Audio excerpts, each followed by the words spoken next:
Hi everybody, Simon here, Projects in the Barn. Welcome along to another episode featuring the Jaguar XKR.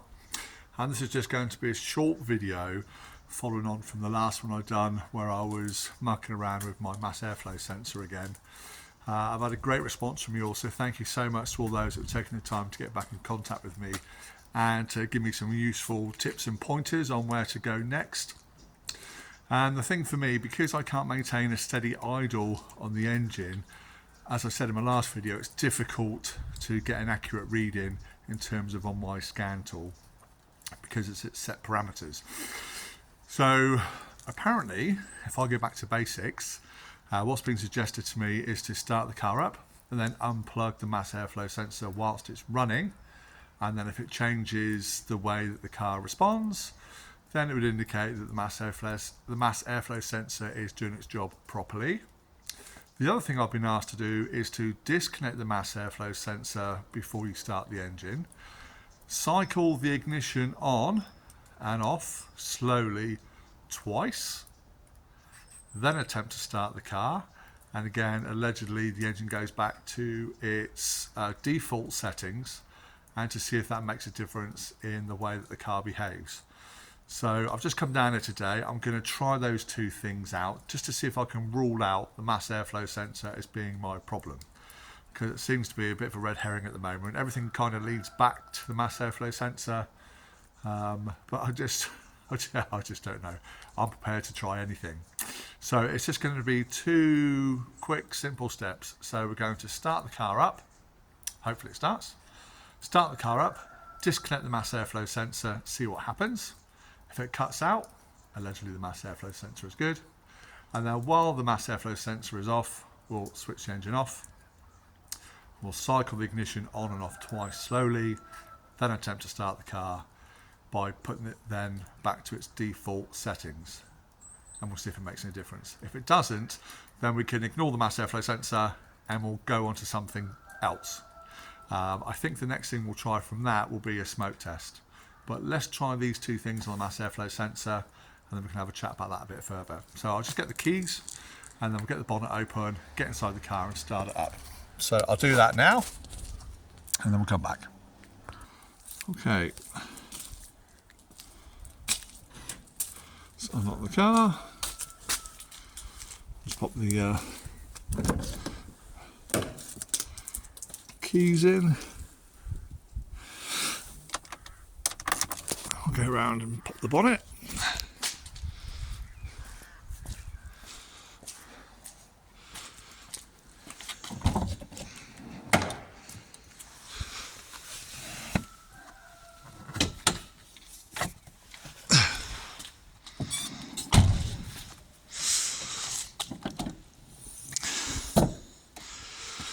Look at that beast.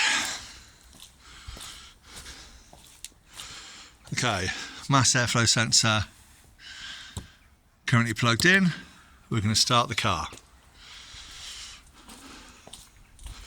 So hopefully without any assistance from the throttle, we'll go to system check.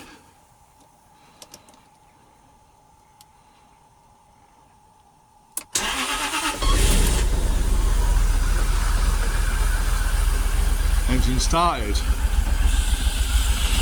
Always starts first time. So let's go for a disconnect, shall we? Try and do it one-handed.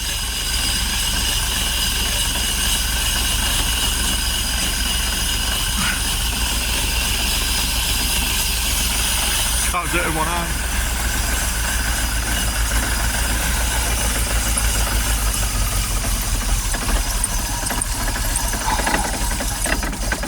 Oh, don't stall. Oh, what's me? See, I've not disconnected it and it's gone back to, you see the steam coming off. But I'm going to try and put you down so I can get two hands on it to disconnect. Bear with me.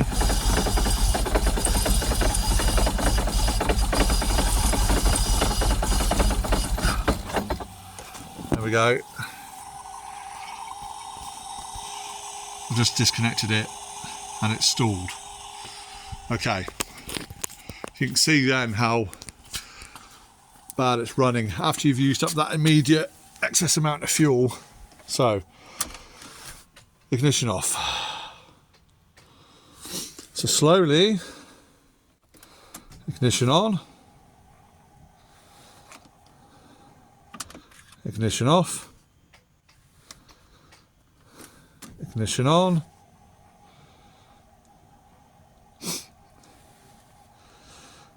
ignition off. Let's go for another start up.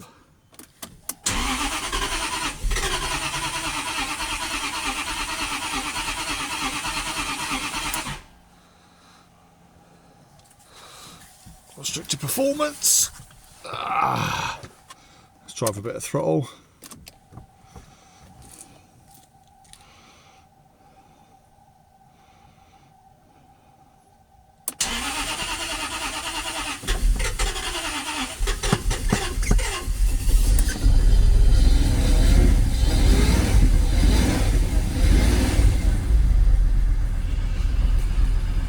So that was a bit of throttle when I started it.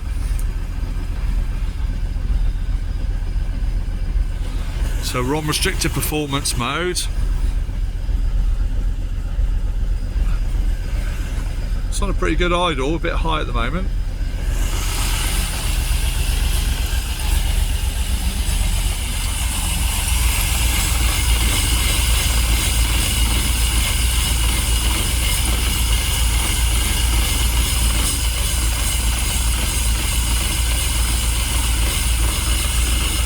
Wow.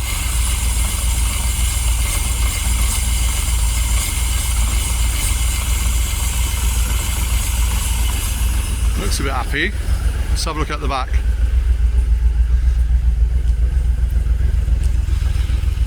There's a telltale. Look at all the condensation coming from the left bank, but not from the right bank.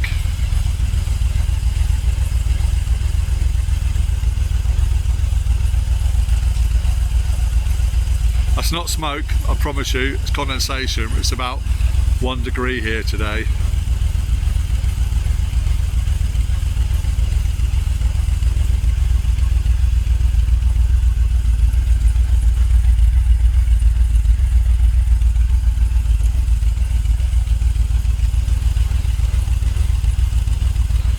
It's definitely only working properly on one side, isn't it? Remember I did that before in a few videos previous. Let's give it some revs.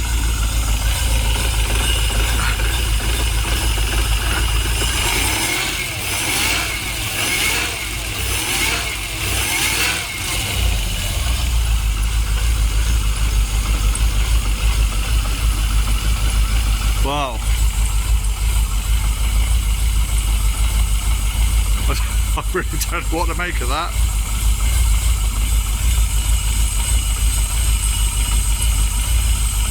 What's going on there then?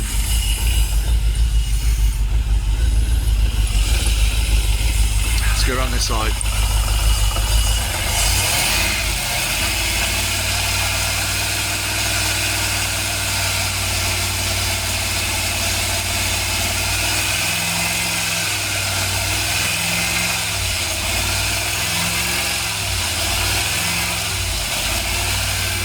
Well, I'm accelerating, you can see it's coming from both sides.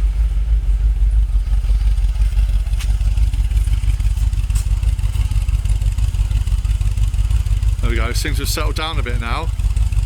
That's me revving the engine.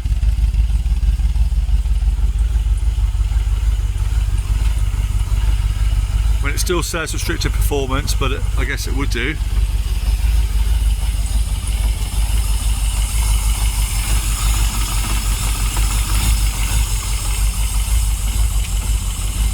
But that seems to be running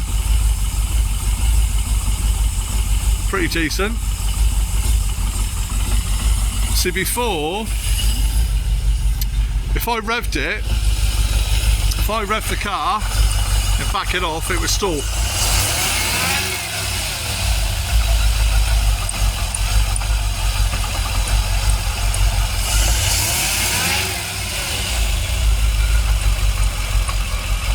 It's not doing it now.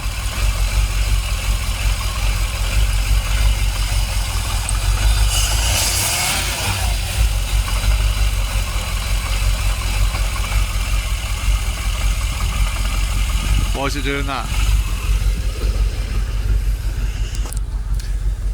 Why is my car running with the mass airflow sensor disconnected better than when it is connected? Does that mean it's faulty?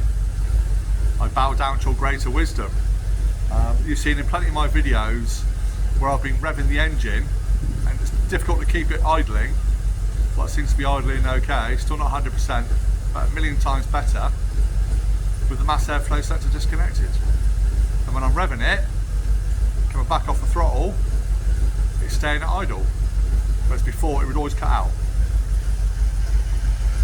It's a quandary, isn't it? So does that mean my mass airflow sensor is broke? Or it's not giving me correct readings? It's starting to fail? What are we revving at? Let's have a look.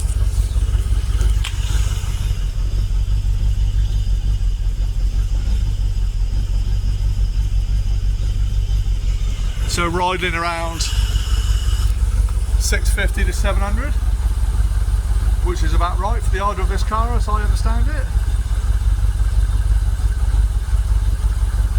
Why is it doing that?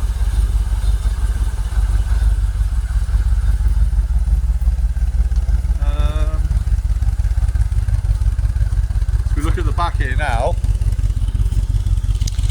and you see I've got more coming from the right bank than the left bank.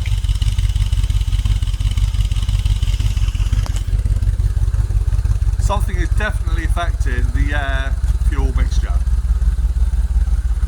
albeit an air leak or the mass airflow sensor, combination of both, multiple things. A lot of people have suggested, let's turn the engine off so you can hear me.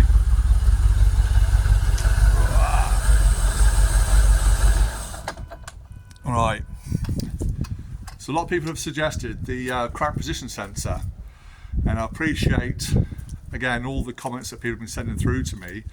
Now on my last XK8, pre me doing videos really, I had the crank position sensor fail on that, which immediately showed up on my scan tool, and the car just wouldn't start at all.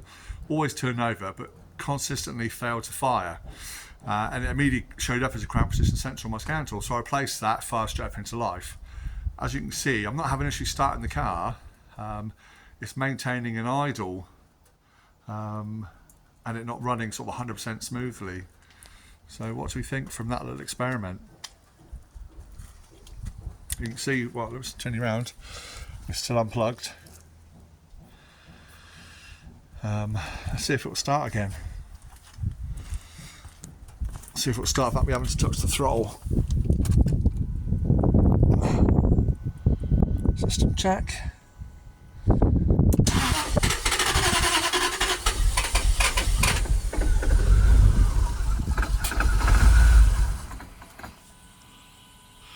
No. It did, but then it stopped again. Ooh. It's annoying, isn't it? Let's take the key out, shut the bonnet. So there we go, a couple of the suggestions. Let's close the bonnet down. There's not left of nothing in there. There we go, and I'll double lock it. Thank you, Andrew, who's said about doing it. There we go, I've pressed it twice for you.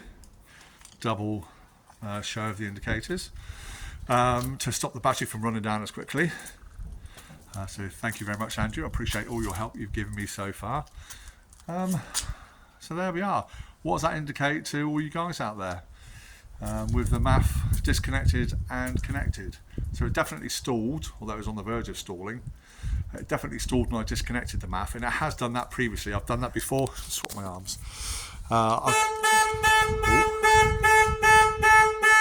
Because I'm not being double locked. Why is it doing that? Let's lock it once. It didn't like that, did it? We'll see if it goes off again in a minute. I forget what I was saying. But yeah, this is why it's so difficult without having that or a second MAF here to swap one over. It's so difficult to see the difference. But it definitely ran a lot better when I disconnected the mass airflow sensor on that particular occasion. I guess what I need to do is get back in the car, clear the codes and read the codes again and see what I get from that. But I think I will still get a mass airflow sensor and, sorry, beg your pardon. I think I will still get a new mass airflow sensor. Stick it in there, see if it makes any difference whatsoever. If it doesn't, I mean, it's a spare that I can keep on the shelf. So, you know, it's not the end of the world.